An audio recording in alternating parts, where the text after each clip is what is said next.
I want to tell you a story about a special young man, Ryan Diviney. Ryan Diviney is the son of my college roommate, Ken Diviney. Ryan was a scholar student at WVU. He was handsome, athletic, and charismatic. He had big goals for his life. And then, one night, tragedy struck. Ryan's parents got the 4 a.m. phone call that every parent fears. Ryan was gravely injured, and they needed to get from their home in Northern Virginia to Morgantown immediately. That was all they were told. Ryan had been attacked by thugs late at night in the parking lot of a convenience store near his college apartment. The store surveillance video shows him being struck from behind as he backed away from an attacker. His head struck a raised metal grate when he fell, and then another attacker repeatedly kicked him in the head. These cowards ran away in fear and left Ryan to die in the parking lot. The paramedics were able to get Ryan to the hospital in Morgantown, and the ICU staff worked feverishly to save his life. Ken and Sue were faced with several brutally difficult decisions in the next few days. Ryan's skull had to be opened to allow them to relieve pressure from the swelling of his brain. Can you imagine the decision you have to make? Do you save your son? Do you let your son die? I wish no one the hell of having to be forced to make that decision.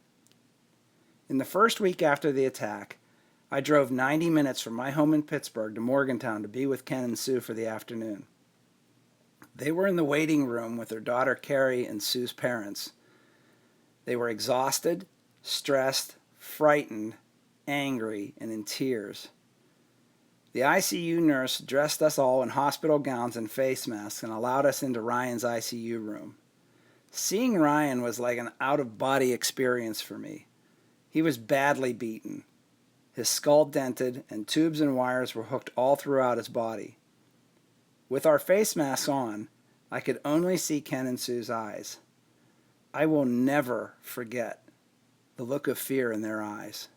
Real fear. It was a life-changing moment for me. That evening, I left Morgantown and drove home to Pittsburgh, having to stop twice on the side of the interstate to clear tears from my eyes. Their pain was unbearable and heartbreaking. I felt completely helpless, yet I knew I had to do something to help my friend. It took the police in Morgantown several weeks to figure out who the attackers were and arrest them. Several months went by, and Ryan's life was still very much in danger. The Diviney family was dragged into a lengthy, bitter court case with the attackers. They also had to deal with the realities of an insurance company nonsense and medical facilities that were ill-equipped to handle patients with traumatic brain injuries. Ken had to quit his job to become Ryan's full-time caretaker. Although they have health insurance for Ryan, much of his treatment and day-to-day medical expenses are not covered.